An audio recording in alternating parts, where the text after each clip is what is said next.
এদিকে চোপড়ার দিকে যদি নজর রাখি, চোপড়ার জালিয়াতদের খপ্পরে জেলার পড়ুয়ারাও। এবার গোয়ালপুকুরের 11 পড়ুয়ার টাকা গায়েব। 2 পড়ুয়ার টাকা বিহার কেরলের অ্যাকাউন্টে। একজনের টাকা ঢুকেছে গোয়ালপুকুরেরই অন্য একটি অ্যাকাউন্টে, বাকি 8 জনের টাকাই ঢুকেছে চোপড়ার বিভিন্ন অ্যাকাউন্টে।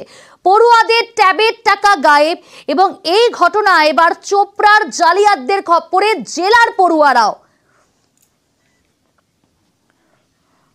স্টুডেন্ট আমার একটা লিখিত দিয়েছে, এর যে ট্যাব প্রসেসিং এর টাকা এর অ্যাকাউন্টে ঢোকেনি। সাইবার ক্রাইম পুলিশে আমি এটা কমপ্লেন করলাম। লিস্টটাকে আমি চেক করার পরে দেখা যায় যে আমার 13 জনের টাকা ঢোকেনি, আর সবার টাকা ঢুকেছে।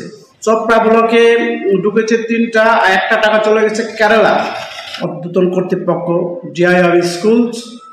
ওনাকে আমি ব্যাপারটা জানাই।